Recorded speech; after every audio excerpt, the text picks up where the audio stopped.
मृत्यु जीवन का एक अटल सत्य है।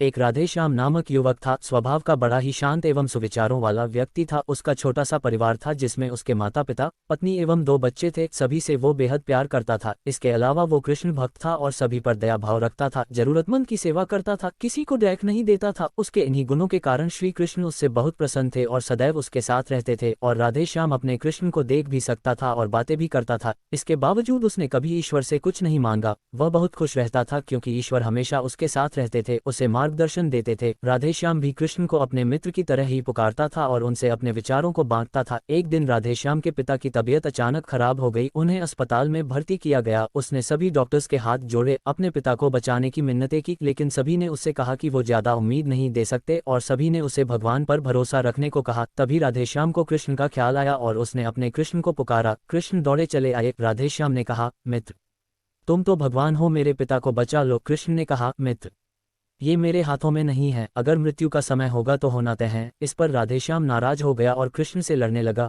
गुस्से में उन्हें कोसने लगा। भगवान ने भी उसे बहुत समझाया पर उसने एक ना सुनी। तब भगवान कृष्ण ने उससे कहा, मित्र, मैं तुम्हारी मदद कर सकता हूँ, लेकिन इसके लिए तुम्हें एक कार्य करना होगा। राधेश्याम ने तुरंत पूछा, कैसा कार्य?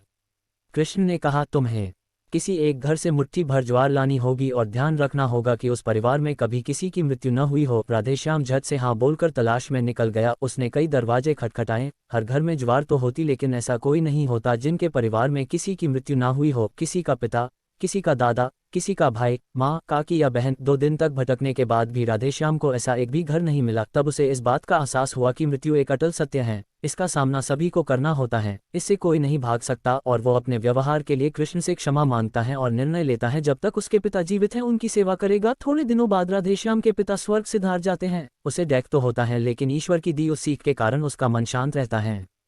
दोस्तों, इसी प्रकार हम सभी को इस सच को स्वीकार करना चाहिए कि मृत्यु एक अटल सत्य है। उसे नकारना मूर्खता है। डैक होता है, लेकिन उसमें फंस जाना गलत है, क्योंकि केवल आप ही उस डैक से पीड़ित नहीं है, अपितु संपूर्ण मानव जाति उस डैक से रूबरू होती ही है। ऐसे सच को स्वीकार कर आगे बढ़ना ही जीवन है। कई बार हम अपने किसी खास के चले जाने से इतने बेबस हो जाते हैं कि सामने खड़ा जीवन और उससे जुड़े लोग हमें दिखाई ही नहीं पड़ते। ऐसे अंधकार से निकलना मुश्किल हो जाता है। जो मनुष्य मृत्यु के सत्य को स्वीकार कर लेता है उसका जीवन भार विहीन हो जाता है और उसे कभी कोई कष्ट तोड़ नहीं सकता। वो जीवन के हर क्षेत्र में आगे बढ़ता जाता है।